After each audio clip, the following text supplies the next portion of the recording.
al Museo Universitario del Chopo a nombre de su director, licenciado José Luis Paredes Pacho. Les damos la más cordial bienvenida para presentar dentro del marco de... ¿Qué pasó? ¿Estoy moviendo este? ¿Sigo? Dentro del marco del Telecápita, Red Volución, que reúne estudiantes universitarios con profesionales del arte y el pensamiento para sostener una conversación pública e identificar, analizar y proponer nuevas prácticas relacionales para desarrollar sus diversos deseos y voluntades en un marco de civilidad, respeto y a favor de la paz, según reza el título completo y la explicación de lo que es el encuentro Telecápita. La conferencia, si es posible ser anómalo, acerca de los usos artísticos de la biopolítica, que impartirá Eloy Fernández Porta, escritor, una de las mentes más lúcidas del pensamiento contemporáneo en lengua española, autor de los libros de ensayo After Pop y Homo Sampler, de los relatos Los Minutos de la Basura y Caras B, la compilación de relatos Golpes y el sampler de poesía Real Time. Muchas gracias, con permiso. Vale, bueno, muchas gracias a ti. Bueno, buenas tardes a todos. Ante todo, reiterar más bien mi agradecimiento tanto a los organizadores de Telecápita como a los responsables del Museo Universitario del Chopo, a Manuel, a Alejandro, Pacho y las demás personas que habéis hecho posible este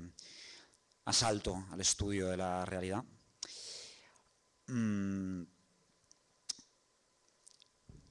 Ya que el lema de este congreso es barroxiano, es el célebre Storming the Reality Studio,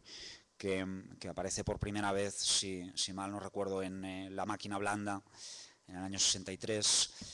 y que se convertirá en el santo y seña de distintas estéticas de ruptura, posmodernas y postmodernas. Me ha parecido oportuno ilustrar esta intervención con una imagen también 100% barroxiana.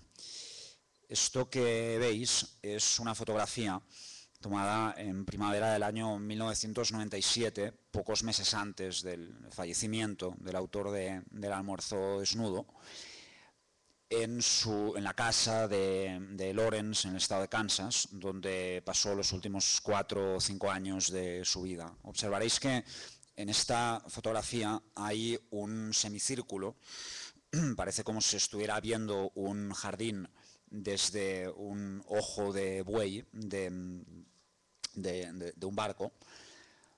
Lo que vemos aquí, desde la óptica de un fotógrafo norteamericano llamado George Loughead, es el jardín de la casa de Lawrence, que era una pequeña casa de 2 habitaciones, donde él vivía acompañado por 2 gatos y asistido por hasta el fin de sus días por su albacea. En este jardín veis en la pared un cuadro original del autor. A lo largo de los últimos 10 años de su carrera, él se dedicó a la pintura en una línea que podría ser llamada genéricamente expresionista abstracta. Pero lo más importante no es la imagen que se ve, sino el espacio desde el cual está tomada, que como podéis ver es un interior que tiene una ventana redonda. Y este interior, donde apenas cabía una sola persona, por lo tanto os tenéis que imaginar al fotógrafo acurrucado contra la pared y disparando su cámara, y que parece un cobertizo de jardín, es en realidad un acumulador de orgones. Como algunos sabréis, este artilugio fue inventado por el psicoanalista alemán William Reich a finales de los años 40, y es el espacio en el que debía realizarse su teoría del orgasmo como liberación física, sensitiva y política en todos los sentidos del término. Reich es conocido, entre otras razones, por haber reformulado la noción de política a partir de un uso particular del cuerpo, y también es conocido por haber desarrollado una línea paracientífica, acientífica o directamente especulativa, que puede verse en la...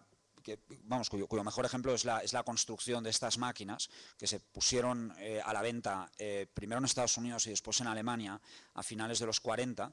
Pueden encontrarse en revistas de la época, en Playboy, por ejemplo, anuncios del acumulador de orgones. Se vendieron relativamente bien durante unos cuantos años, se anunciaban con el lema de que el comprador de este objeto, que venía a ser como un cubo rectangular de unos 2 metros por 2 metros en el que te podías sentar, por la disposición del espacio y por los materiales con que estaba construido, uno recibía una serie de energías que sobreestimulaban su cuerpo, ¿no? Con distintos usos. El acumulador de orgones podía relajar, podía eliminar la energía negativa, pero su virtud principal, y la que lo convirtió en un objeto bastante vendido en su momento, es la que describe Burroughs en un artículo del año 49, donde explica cómo un día entró en el gran acumulador y experimentó un orgasmo espontáneo, sin manos, gracias a la sobreacumulación de energía, y él lo compara con una cualidad que se le atribuye a Jean Cocteau y de la que hay evidencia biográfica que realizaban en algunas fiestas, y es que Cocteau realizaba una performance en directo que consistía en desnudarse, tirarse en el suelo y orgasmar con la mera fuerza, por pura fuerza mental, ¿no? Bien. Esto es una de las cosas que pueden conseguirse, quizá lo más que puede lograrse con una teoría psicoanalítica y social. Yo, con mi propia teoría, la que voy a explicar hoy, no aspiro a tanto. De hecho, si ustedes a lo largo de mi intervención experimentaran un orgasmo espontáneo sin manos, yo solo consideraría una descortesía por su parte. Pero sí espero, si no sobreestimular, al menos estimular algunas ideas en varios órdenes de pensamiento.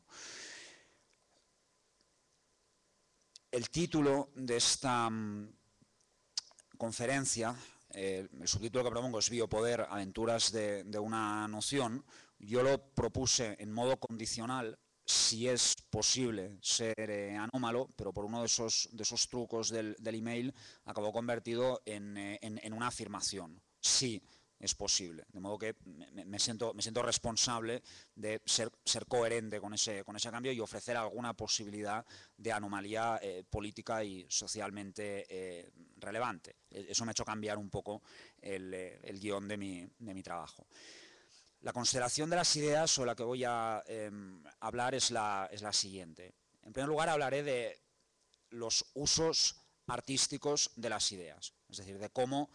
los pensadores y los artistas, sin excluir que puedan intercambiar sus respectivos papeles, colaboran para crear una obra que tiene, como suele decirse, una fundamentación teórica, pero que sobre todo produce un efecto estético generado por esa misma idea. Esto lo explicaré a partir de una pequeña historia de la noción de biopoder o biopolítica, que, como muchos de ustedes sin duda sabrán, ha dominado un sector amplio del pensamiento, de la filosofía, pero también de la teoría política, al menos a lo largo de los últimos 50 años, hasta el punto de que a día de hoy difícilmente podría abordarse la cuestión del control sin tener en cuenta los efectos que tiene en el cuerpo y en las relaciones entre los cuerpos. El arte no se hace con ideas, se hace con efectos estéticos, entre los cuales tiene importancia primordial los efectos generados por los productos del pensamiento, por las ideas producidas por la filosofía o por otros ámbitos del saber. Esta es la premisa de la argumentación que voy a desarrollar a continuación. Cuando hablo de esta cooperación entre pensadores y artistas, no voy a tratar de desarrollar una teoría de la fundamentación conceptual de las obras. No es un discurso del tipo, aquí se ve que tal cineasta había leído a tal sociólogo y eso le da una legitimación académica, si ustedes quieren, a su obra. Creo que no funciona así la cosa. Yo diría más bien que los artistas, hablo genéricamente, tratan las ideas, en primer lugar, por su valor efectivo, sensacional e incluso efectista, si pudiera expresarse así, el eco de las ideas, la reverberación que producen, la sonoridad incluso de una idea, si ustedes quieren la parte más epidérmica y más exterior, y solo en segunda instancia, y no necesariamente a partir de los conceptos. Y evidentemente este es un proceso que se entiende mejor desde la perspectiva de la sociología de las ideas, que es una de las líneas en las que yo trabajo, que es la perspectiva de una teoría, digamos, filosófica de las artes. Entiendo que esta afirmación que acabo de hacer pudiera hacer pensar que yo digo que estoy diciendo que los artistas son en algún sentido antiintelectuales o menos inteligentes que los pensadores, o que en las obras se da una versión degradada o de segundo grado de las ideas. Nada más lejos de mi intención. Pienso más bien que las ideas son organismos que nacen, mueren, se reproducen, se difunden por un fenómeno que el formalismo ruso gustaba en llamar polinización, y mueren y luego siguen existiendo como espíritus, como fantasmas o en formato zombie, como diría el pensador español Jorge Fernández Gonzalo. De modo que ni tan siquiera la muerte puede acabar con ellas, ni tan siquiera el fin del medio discursivo en el que esas ideas tienen sentido puede acabar con ellas, de tal manera que su uso particular en la creación artística representa un estadio muy avanzado en la difusión y en la conformación social. Es un estadio que podría llamarse el momento de la infidelidad creativa. Es decir, aquella fase en la que una noción ha adquirido tanta difusión, tanta relevancia social, que su eco y su reverberación pasa a ser más importante que el dato crudo, o que el contenido de la noción. Para explicar este fenómeno, en una primera inflexión, el caso de estudio más claro es el que nos ofrece la obra de Freud. Cuando el crítico literario norteamericano Harold Bloom publicó el Canon Occidental, una de las diversas críticas no del todo justificadas que se hicieron a su trabajo fue que entre los autores canónicos del siglo XX incluía uno que no es novelista, el autor de la interpretación de los sueños. Cabría objetar a ello que hay una parte de la obra de Freud que es involuntariamente literaria, mayormente porque era buen escritor, por su inflexión en modalidad, su inflexión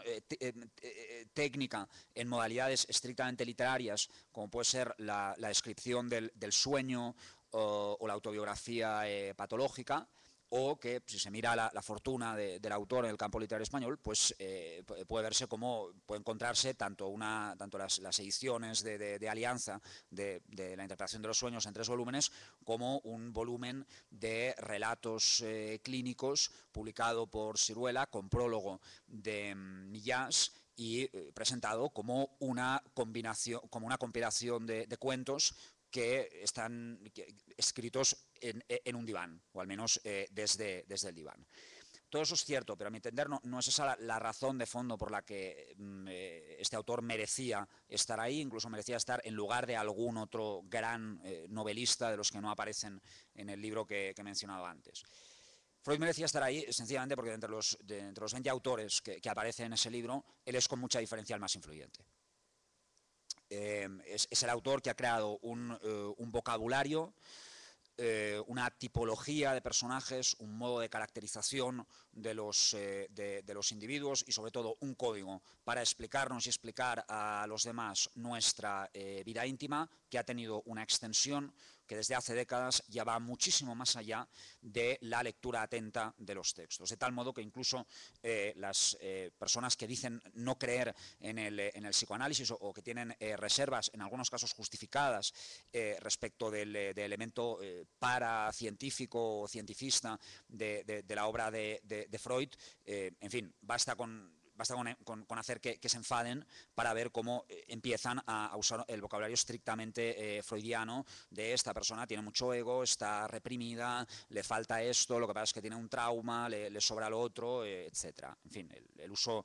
injurioso de la obra de Freud o su revisión a la luz del Capitán Haddock es solo uno de los muchos modos de difusión que ha adoptado su obra. Ahora bien, en esa fase a la que antes me refería, en la fase de la infidelidad creativa, se da un fenómeno de sociología de las ideas que me parece de vital importancia. Y es lo que yo llamaría la historia de las victorias secretas. Existe tal cosa como una historia no del todo consignada de la difusión de las ideas psicoanalíticas, consideradas como un fantasma que recorre el mundo, como un ámbito de vocabulario que todos usamos de manera cotidiana, en que algunas nociones se han difundido y se han popularizado de un modo significativamente distinto del original. Pongo dos ejemplos y me centraré más en el segundo que en el primero. Yo. ¿Qué queremos decir con el término ego? Cuando se dice que alguien tiene un ego grande, pequeño, etc. Queremos decir algo con lo que Freud no estaría en absoluto de acuerdo y que se revuelve en su tumba cada vez que se usa. Lo que quiere decir que Freud se pasa el día revolviéndose en su tumba desde hace muchos años. El ego es la fuente de la que emanan los deseos. Esa es la definición que da Freud de ese concepto. Jung lo recuerda en una revisión de su obra. Es una definición voluntariamente y quizá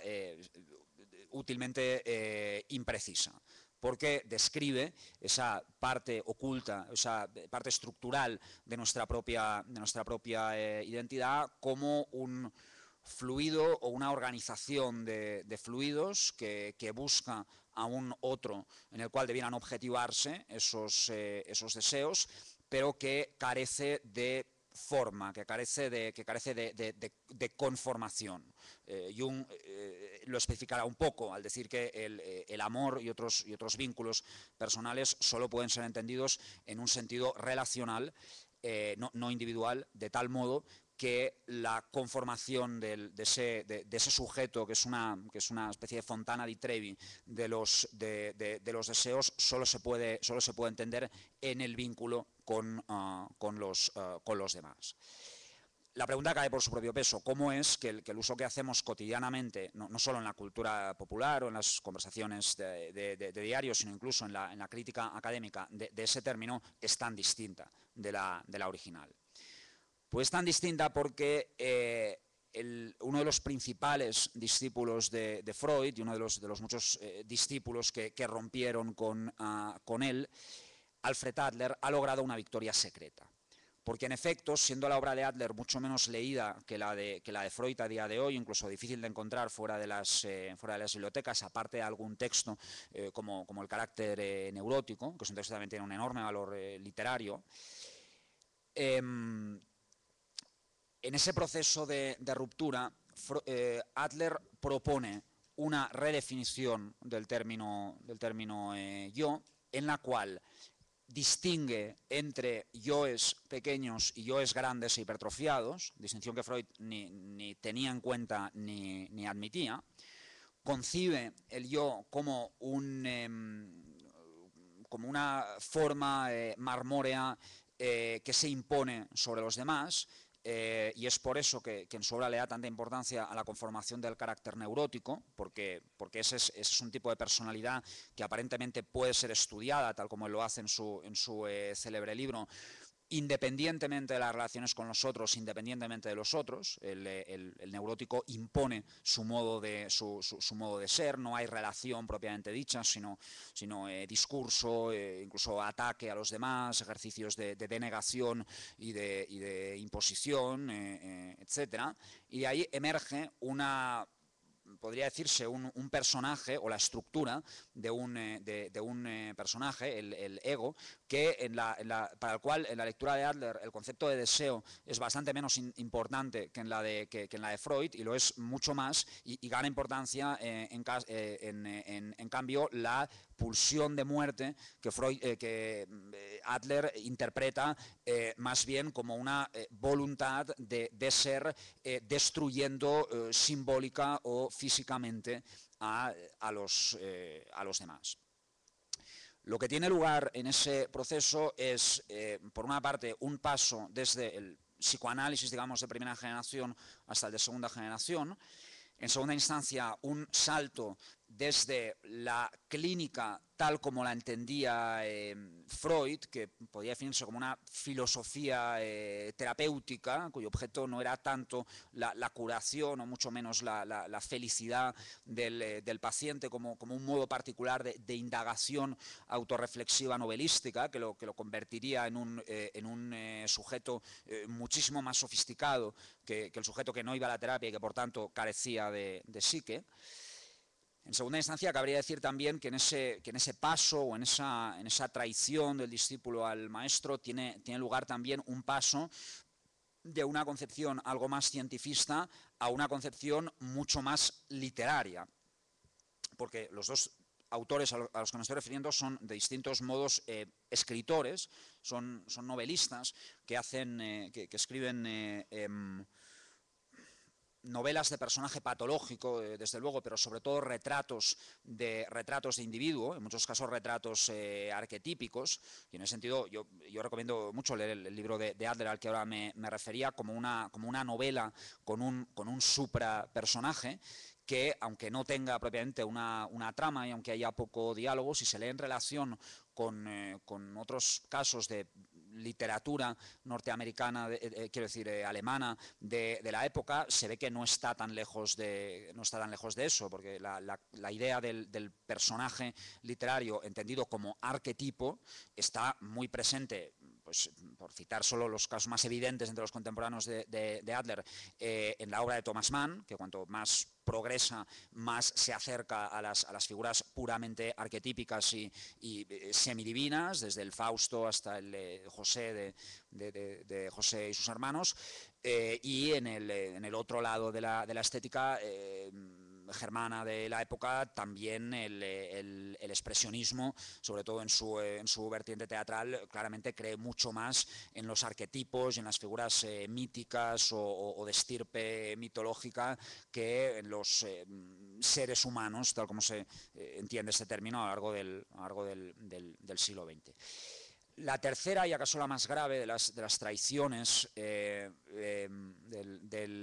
discípulo, es lo que llamaría la traición moralista. Digo moralista porque al introducir esa distinción entre egos razonables y egos hipertrofiados, al culpabilizar el hecho mismo de tener ego y darle la connotación negativa que todos le reconocemos a día de hoy,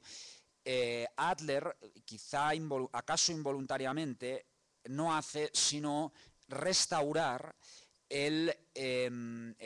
fundamento moral cristiano de la constitución de la identidad, con toda su carga de culpa, de necesidad de confesión, con toda esa, digamos, anulación del sujeto que en nombre de una religión que se da en el cristianismo, eso que es precisamente lo que Freud se había tomado tan ímprobos esfuerzos por superar y que constituye probablemente la parte de su obra que no puede ser criticada o que no debería serlo, eso acaba volviendo en esa relectura adleriana, de modo que todos acabamos siendo moralistas en relación con un asunto con el que no deberíamos serlo. Y digamos, y mi lectura de esta, o más bien mi adaptación a la época contemporánea, al mundo digital de esta idea, es que nosotros seguimos pensando en términos adlerianos cuando si se ve lo que ocurre en Internet es evidente que la definición freudiana es más actual que nunca, porque si miramos qué es un metamedio, sea un blog, sea un perfil de Facebook o de Twitter, resulta fácil decir que la identidad digital performada o inventada en esos metamedios es la fuente electrónica de la que manan los hipervínculos entendidos como objetivación de las corrientes afectivas con todos los otros sujetos digitales, de tal modo que nada hay o casi nada puede encontrarse en un metamedio que realmente responda a la concepción adleriana de ego, porque un metamedio está visualmente, estructuralmente recorrido por las corrientes de deseo internas y externas, y solo tiene sentido como agregación de esas corrientes. Este asunto que comento lo reconsideraba hace unos pocos días, cuando me encontré con una referencia muy extraña en Wikipedia a un pensador que era una referencia única que aparecía, digamos, denunciada por los responsables de Wikipedia, que decían: "This text is an orphan". O sea, este texto no tiene ningún hipervínculo. No hay ningún otro sitio en Internet donde se menciona, lo que inmediatamente nos lleva a la conclusión de que la información que se da solo puede ser falsa, ¿no? De modo que realmente el ego, tal como entendía Adler, sería esa definición wikipédica en forma de huérfano, ¿no?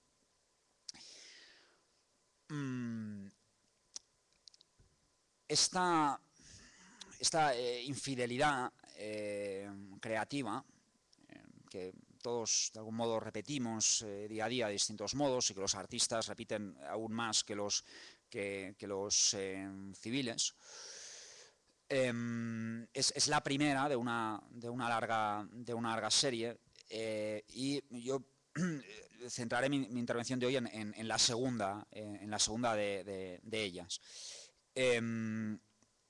Y es la infidelidad en relación con la noción de poder, ¿no?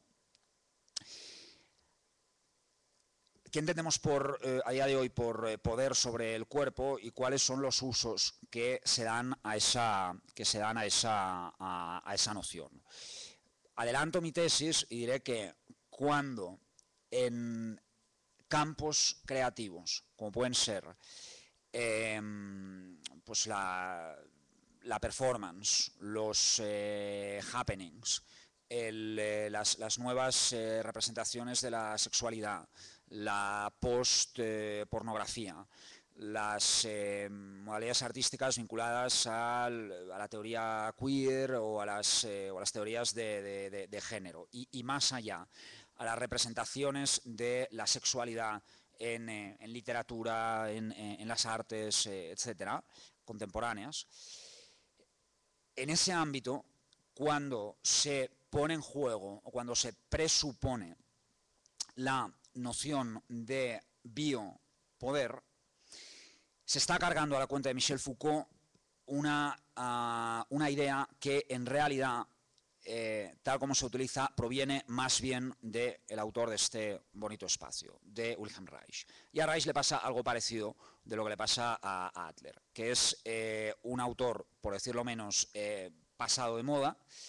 Hay una parte de su trabajo que forma parte del cementerio de las ideas del pensamiento, de una fase, digamos, periclitada en la evolución de las ideas psicoanalíticas. Ha sido cuestionado, digamos, por todos los lados posibles, de tal modo que ya es un autor, digamos, de fondo de bibliografía secundaria en textos de carácter histórico o historiográfico. Pero he aquí, y esa es la tesis que propongo, que algunas de sus ideas sobre en primer lugar sobre el orgasmo, pero sobre todo sobre la dinámica entre el interior y el exterior del cuerpo, son en realidad las ideas que fundamentan la mayor parte de las estéticas de la liberación del cuerpo, que es evidentemente uno de los grandes temas de la estética contemporánea y que, según he podido ver en el programa de Telecapita, está excelentemente bien representada. Una nota, si queréis, humorística, para precisar un poco mi idea de la relación entre artistas y pensadores. Normalmente, en la estética y en la crítica de las artes, cuando se habla de esa relación, usando un símil futbolístico, se plantea como si la situación fuera la siguiente. En medio de un partido, un mediocampista con gran visión de juego, estando en el centro del campo, lee el desmarque de un compañero, de un delantero, y le lanza un pase al hueco. Ese centrocampista es el pensador, que el delantero artista recoge haciendo un hábil control, lo marca al suelo, entra en el área y chuta a puerta, marcando un gol por toda la escuadra a la portería del capitalismo, del sistema de mercado, del colonialismo o de quien sea, ¿no? Así es como suelen explicarse más o menos manifiestamente los usos de la biopolítica en estos ámbitos, como cuando se dice, por ejemplo, que la teoría de la performatividad de Judith Butler está en la base de las estéticas de la performance. Sin embargo, lo que realmente ocurre, tal como yo lo entiendo, es un proceso un poco distinto. Lo ilustraré con una frase del exjugador francés Zinedine Zidane, sobre el cual, si entráis en YouTube y buscáis y ponéis como patrón de búsqueda el mejor gol de la historia de la Champions, encontraréis un gol que él le marca jugando con el Real Madrid al Bayer Leverkusen en la final de la Copa Europa del 2003, si mal no recuerdo. A base de Roberto Carlos, y que lo marca dando una especie de tijereta en una posición acrobática, desafiando las leyes de la gravedad y algunas otras leyes físicas. Roberto Carlos me pasó un melón, decía Zidane a propósito de ese gol. En efecto, si se ve esa jugada, se puede ver como Roberto Carlos, que normalmente era buen pasador, hace un lanzamiento al área muy pasado, básicamente tira un balón a la olla, y digamos que en ese sentido común, con ese balón no hay nada que hacer, no se puede hacer, es dejarlo pasar. Pero claro, lo que diferencia a los grandes jugadores de los genios, como Zidane, es que eres la única persona en el estadio que se da cuenta de que sí puede hacerse algo, y hace un movimiento antinatural, esa clase de movimientos que los espectadores percibimos como espectaculares, pero que los jugadores solo pueden concebir como resignados, ¿no? Es que no intentaba dar espectáculo, sencillamente he hecho la única cosa que se podía hacer para que esa jugada acabara bien y marca gol, ¿no? Y en efecto, los pensadores, cuando pasan balones, suelen pasar melones, suelen pasar balones que van fuera y que no se pueden utilizar literalmente, ni siquiera en segunda instancia o en sentido metafórico, para construir obras artísticas. Y, como dice el especialista en fútbol, Pichi Alonso, en fútbol un buen control es medio gol, ¿no? Y lo más difícil en ese proceso es controlar el balón, es decir, ver un esférico que viene volando por el aire, y hay que hacer toda la secuencia de pararlo, bajarlo al piso, hacer que no bote y hacer la jugada de continuidad. Y esa secuencia, en efecto, es bastante más complicada que hacer el disparo final, ¿no? Pues bien, esa imagen de la final de la Copa de Europa del 2003 para mí ilustra bien la complicada relación que se da entre nuestros dos protagonistas. Y esto lo explicaré por medio de una pequeña historia del término biopoder. Esa historia es una cronología en la que tengo marcados con negrita algunas fechas particularmente significativas. Hay algunas otras que son un poco más anecdóticas.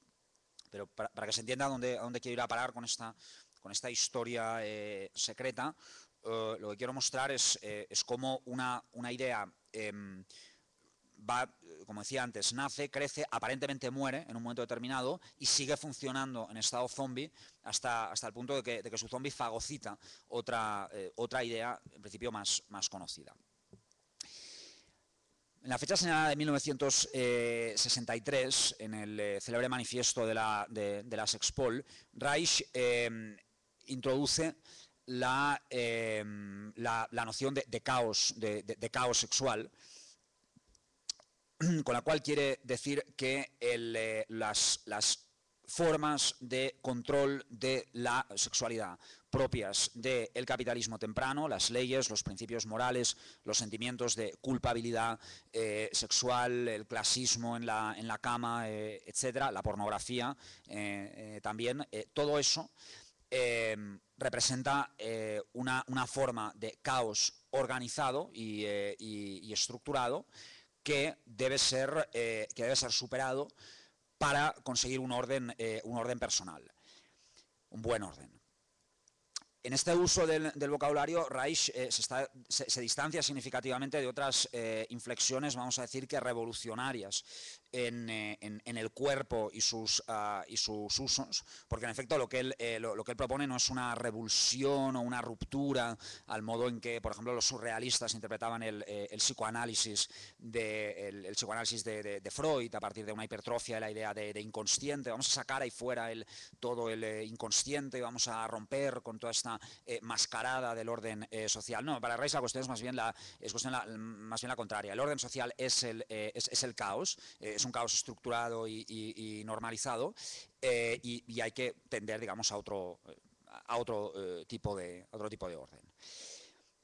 Su diferencia con el sustrato freudiano se hace particularmente evidente en el año 45, cuando se publica la primera edición alemana de la Revolución Sexual, y cuando Reich introduce su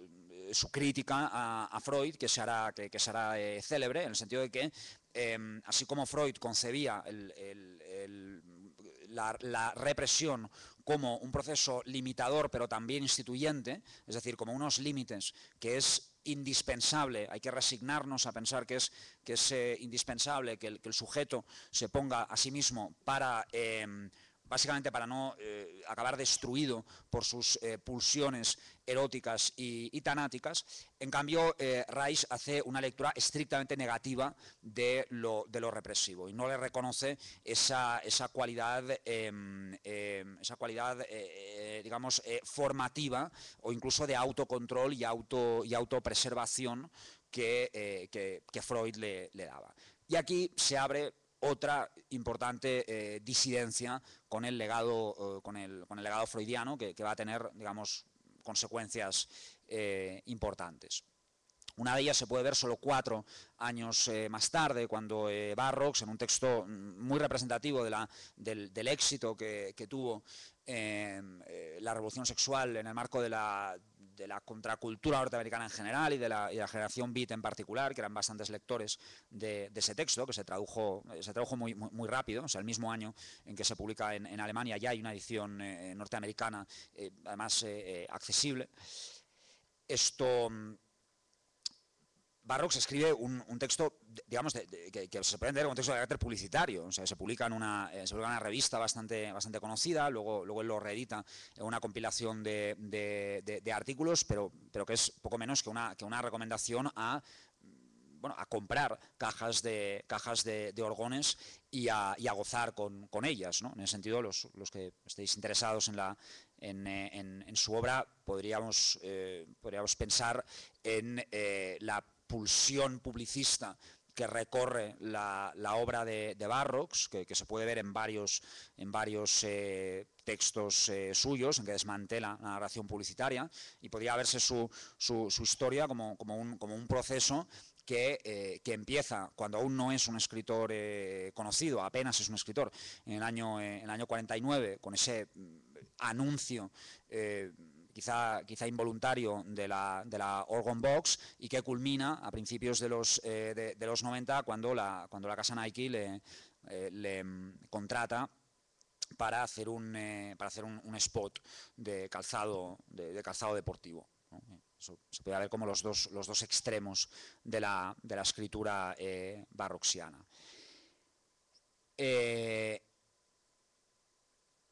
Es en el año 59 cuando se publica el Almuerzo Desnudo, en una sección titulada Islam S.A. y los partidos de Interzona, cuando Barrox, partiendo clarísima y reconocidamente de la obra de Reich, introduce esta noción que nos tiene a todos tan entretenidos. Creo que es útil citarla in extenso. En el marco de un imaginario congreso de electrónica en Chicago, uno de los oradores innominados nos habla de un desarrollo lógico de la investigación encefalográfica llamado biocontrol, control sobre el movimiento, sobre la mente, sobre las reacciones emocionales, imprecisiones sensoriales, con señales bioeléctricas inyectadas en el sistema nervioso del individuo. Este proceso se describe a partir de una anécdota literaturizada extraída de la cultura maya. Barrox pasó una temporada a finales de los 50 investigando el legado de los mayas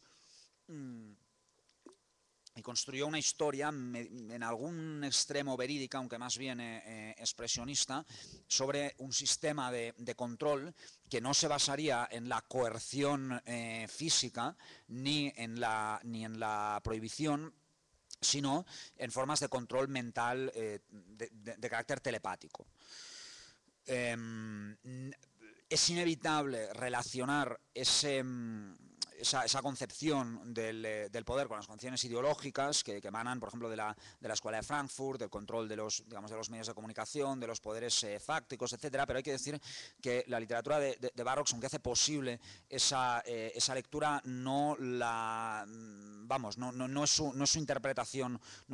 favorita, porque él no habla tanto de ideas culturales que se imponen, como de cerebros que son captados. Barrox acuña esta noción a partir de Reich y teniendo en cuenta, en primer lugar, la focalización de la idea reichiana de sexualidad en el orgasmo, y también el esbozo de la teoría de las emociones reichiano, en el cual él establece una distinción maniquea entre dos modos de expresión de la sensitividad. El primero, lo que él llama remoción, que podría definirse como la dimensión sensitiva de la represión social, que digamos que reprime o anula o lleva al silencio una larga serie de posibilidades de expresión sensitiva, de tal modo que en Reich la emoción no se concibe meramente como expresión, en el sentido lingüístico del término, de hay algo que yo digo por medio de mi estado de ánimo cuando lo muestro, sino que se muestra más bien como reacción a la remoción, es decir, como una explosión, como un desbordamiento, ¿no? En este aspecto, Reich, la idea de Reich, por ejemplo, sí se podría visualizar con obras de pintura surrealista informadas por el psicoanálisis, mayormente por ejemplo, con las representaciones dalinianas de la sexualidad a partir de odres y bolsas reventados. Eso sería bastante reemocional, de acuerdo con Reich. Un detalle, digamos, centrado en el ámbito español. En el año 70 se publica la primera traducción española de la Revolución Sexual, en la colección El Viejo Topo de la revista El Ruedo Ibérico. Este nombre es el de, como algunos sabéis, el de una editorial y el de una célebre revista de izquierdas. Me parece particularmente interesante que, vamos, es significativo el nombre de la colección, porque la metáfora del viejo topo, como Deleuze explica precisamente en su posfacio a las sociedades de control, corresponde a: el viejo topo monetario es el animal de los centros de encierro, mientras que la serpiente monetaria es el animal de las sociedades de control. Y hemos pasado de un animal a otro, dice, del topo a la serpiente. Al introducir esta distinción, Deleuze, si lo entiendo bien, está dando a entender que de algún modo la revolución sexual no se tendría que haber publicado en el viejo topo, por así decir, sino en otra colección llamada la serpiente monetaria, porque sus consecuencias son distintas. En ese mismo año, Barrocs concibe la idea de usar los orgones y filmarlos, en un texto titulado Retroalimentación de Watergate al jardín del Edén, ¿no? Se pueden encontrar más referencias, por ejemplo, en el año 72, en distintas entrevistas que da Barrocs, donde en ese momento todavía no habían, digamos, caído en el descrédito científico sus ideas, de tal modo que todavía tenían un uso, si no teórico, cuanto menos literario, ¿no? Y aquí la parte de su investigación a la que Barrocs hace referencia son la tipología de los orgasmos creada por Freud, que a su entender debería ser el criterio el criterio a partir del cual debería construirse la noción de salud sexual y de bienestar sexual. Es decir, no ya a partir del examen de la incidencia del comportamiento sexual en las sociedades desarrolladas, que es la perspectiva que en aquella época está teniendo más éxito gracias al celebérrimo informe Kinsey, que es la primera gran sociologización de las prácticas sexuales en Estados Unidos, sino que básicamente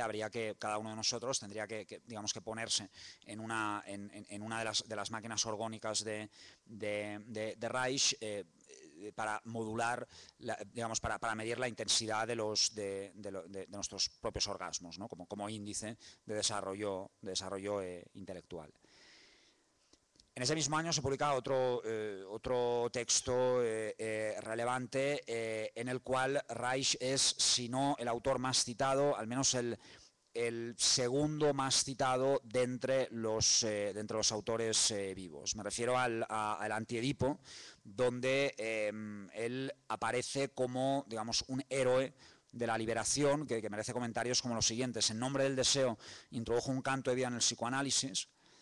y fue tal vez el único en mantener que el producto del análisis debía ser un hombre libre y alegre, portador de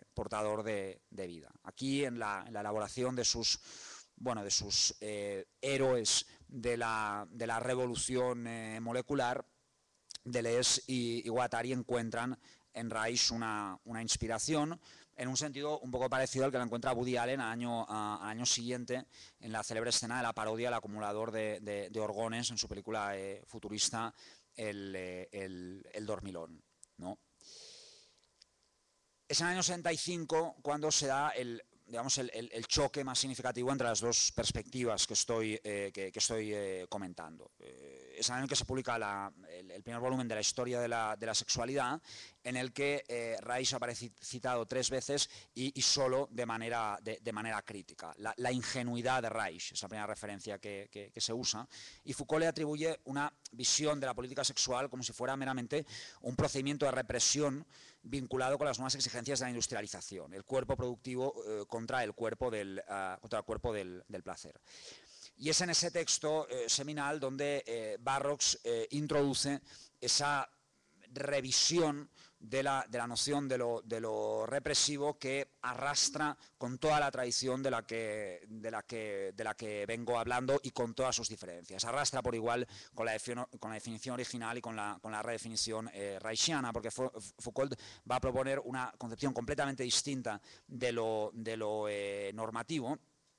en la cual lo que realmente define a las sociedades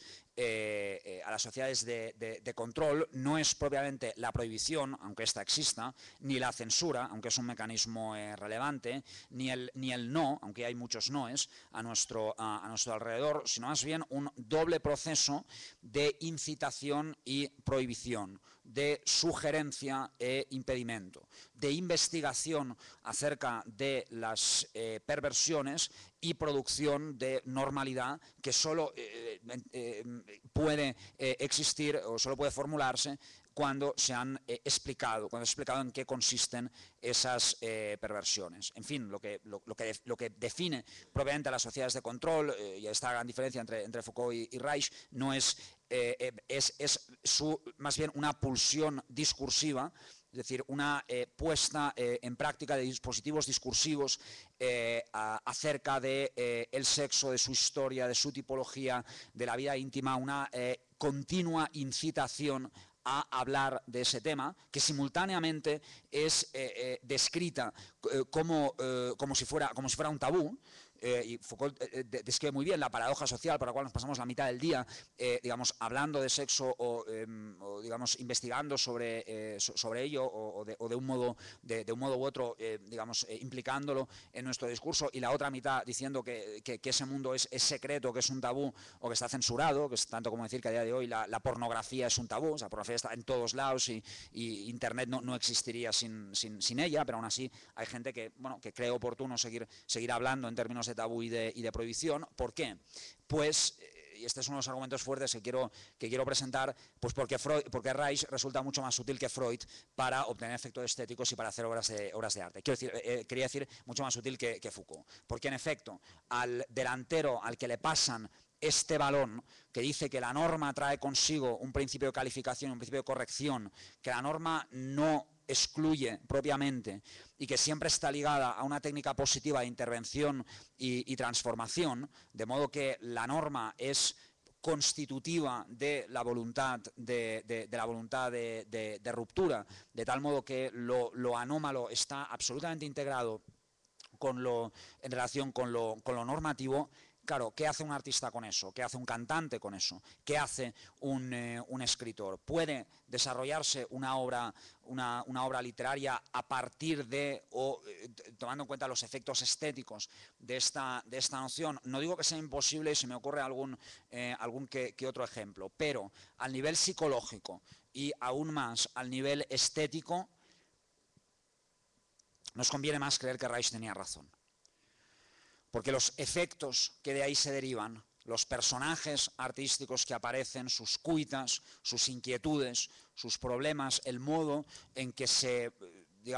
relacionan con las prohibiciones y, sobre todo, por encima de todo, la manera en que el sujeto, el yo, se dice a sí mismo que es un yo y se concibe públicamente como el ser que supera las constricciones y las superaciones, que supera, digo, las constricciones, las represiones, las cortapisas y las normas que nos pone el orden social. Esa idea está visto que es demasiado poderosa y demasiado útil desde el punto de vista artístico como para descartarla en nombre de una teoría como la de Freud, como la de Foucault, perdón, en nombre de una teoría como la Foucaultiana, que siendo más aceptada, más razonable, siendo más cierta a nivel filosófico, resulta clarísimamente menos útil a la hora de producir obras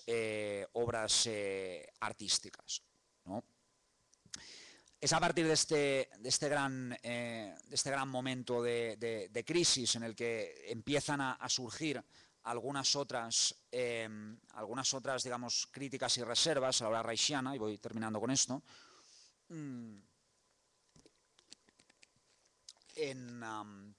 en varios pasajes del primer volumen de la historia de la sexualidad. Foucault retrata a Reich como un tímido, con una especie, en realidad, como un tímido agresivo, ¿no?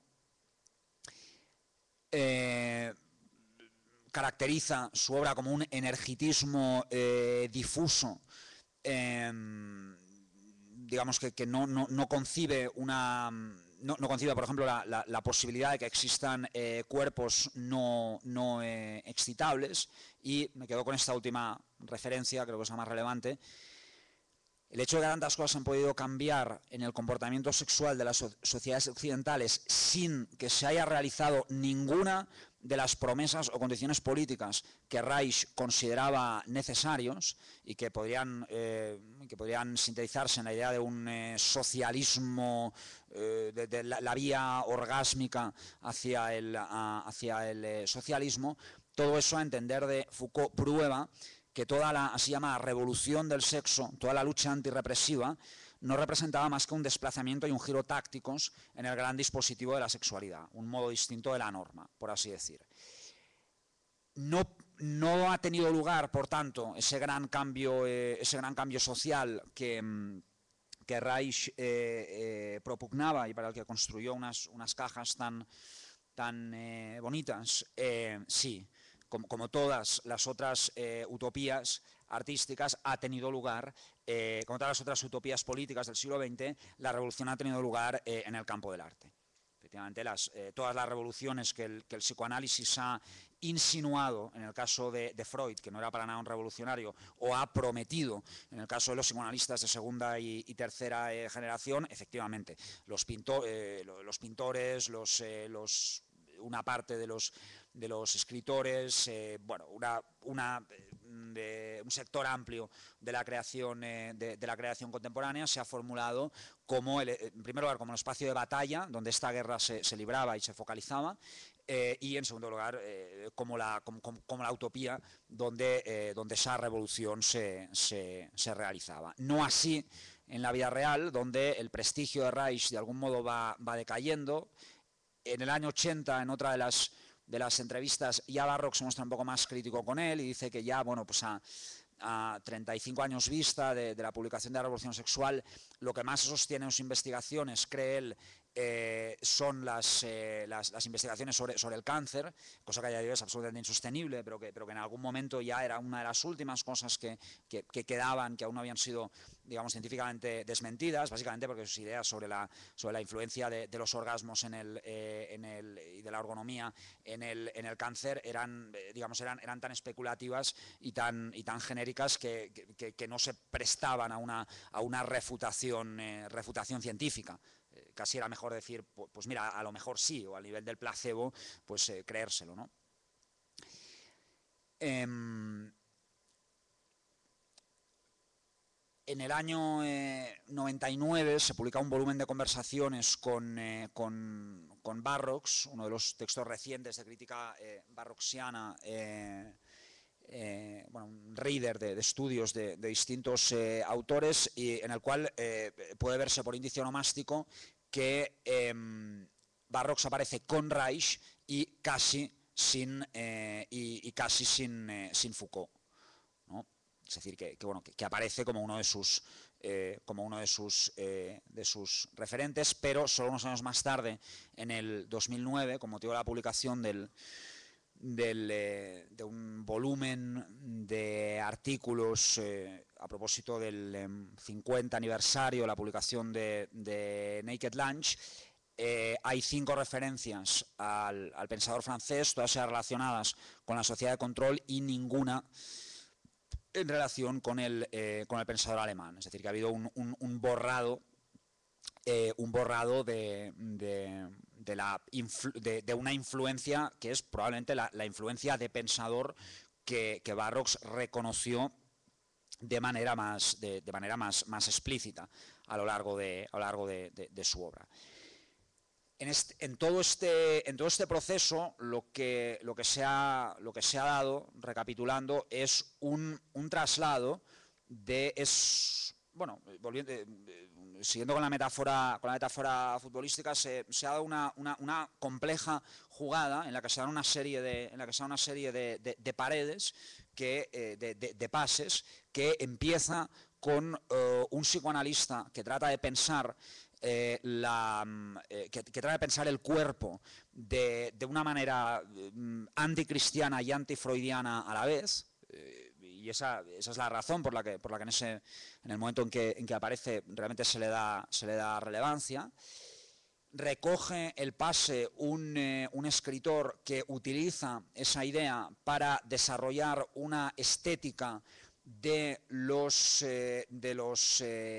cuerpos compulsivos,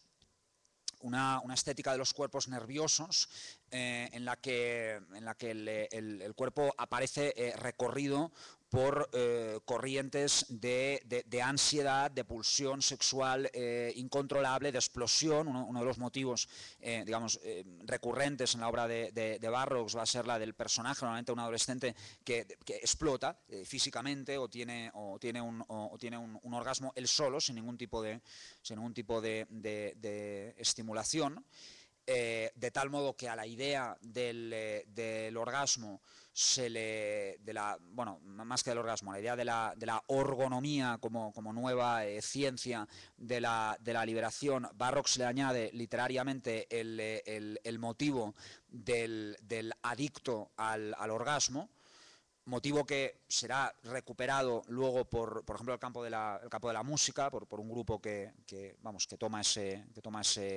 nombre, porque Burroughs nuevamente es muy influyente, no solo en el campo literario, sino fuera de ellos, como prueba este congreso. Habría algunos pases que se dan Foucault y Deleuze, pero en esto no entraré porque ya sería tema de otra conferencia. Habiendo leído El almuerzo desnudo y sin reconocer explícitamente de dónde le ha llegado ese pase, Foucault toma de Burroughs la noción de biocontrol, que él transforma en biopoder, y dándole una inflexión, como he señalado antes, bastante más social, bastante menos de ciencia ficción, de la que Burroughs le había atribuido.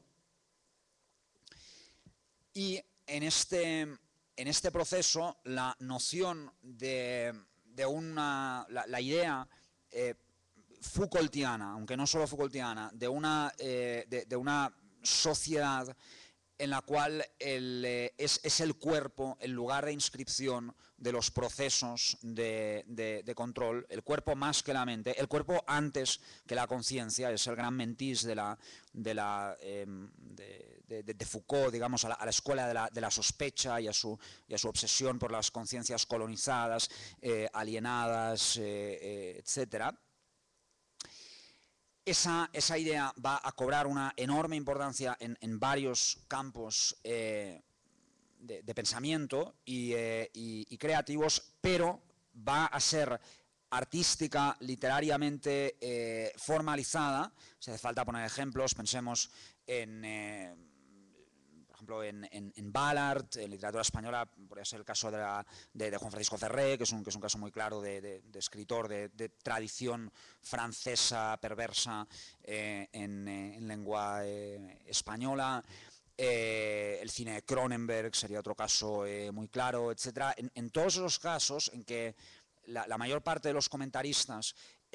digamos, cargan a la cuenta de Foucault esas nuevas concepciones del cuerpo, de la mutación, de la carne transformada, del cyborg, etc. La parte rupturista o idealmente revolucionaria, esa nueva reconstitución del cuerpo y sobre todo ese idealismo de un cuerpo que nunca ha acabado de decir lo que tenía que decir. Todo eso es, insisto, la victoria secreta de Reich, que se le carga al nombre de Foucault. En un sentido que Foucault yo creo que no compartiría o no del todo. Nadie sabe lo que puede un cuerpo. Esta es una de las frases más célebres y menos representativas de Foucault. Porque cualquiera que haya leído la historia de la sexualidad o su obra tardía se da cuenta enseguida de que él concibe al cuerpo no solo como controlado, sino como inscrito, preformado, en fin, dibujado de muy distintos modos. A veces uno puede dibujarse a sí mismo y hacer un autorretrato, pero hay otra parte del retrato que, digamos, que viene de otras modalidades, sean más rígidas, sean más tenues o lábiles de biocontrol. Y me parece un caso clásico, un caso típico en el que una idea en el que una frase sacada de contexto acaba siendo interpretada contra la voluntad del autor que la dijo. Para concluir,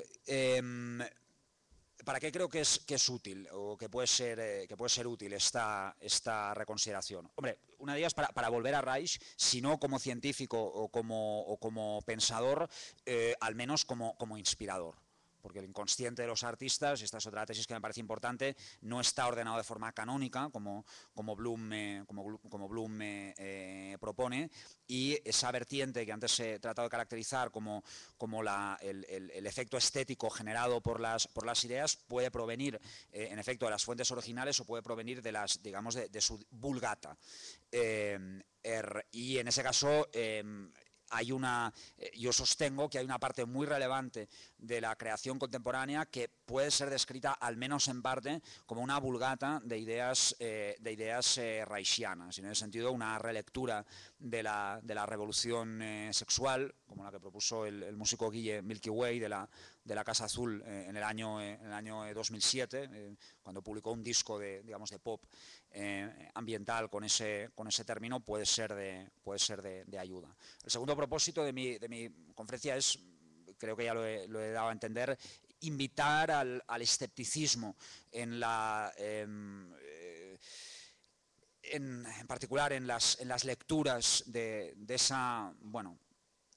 jugada a la que me refería antes, y más concretamente problematizar las relaciones entre el centrocampista y el delantero, poniendo el énfasis sobre todo en lo que antes se ha llamado la dificultad del control y la necesidad que tiene el artista, en un caso como este, de claramente dejar pasar el balón que le pasa Foucault y coger otro que le llega por el lado de Reich, ¿no? Y en tercera instancia propongo esta serie de reflexiones como una propuesta de debate o de reconsideración sobre los asuntos de estética que se han ido comentando a lo largo de este congreso. Muchas gracias.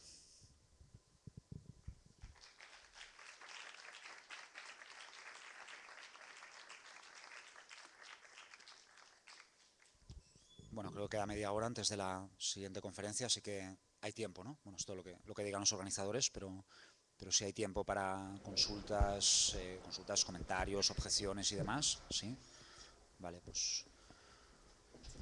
adelante.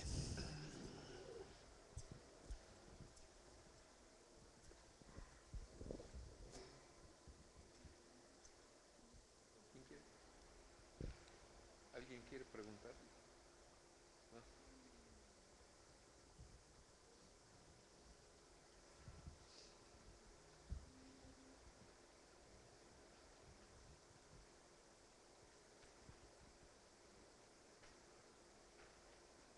Todo esto, si alguien ha experimentado alguna vez un orgasmo espontáneo sin manos y sabe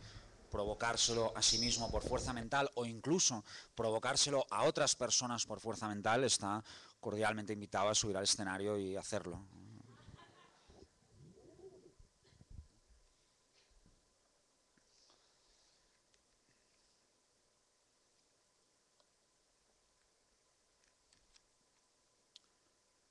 No, bueno, pues si no hay consultas, como estamos en este congreso, hay parte del debate que sucede en los pasillos, en las máquinas de café o o delante de las cervezas. Bueno, que me han dicho que en México no se bebe, ¿no? Pero bueno, no sé, igual podemos tomar alguna. No podemos continuar luego. Muchas gracias a todos.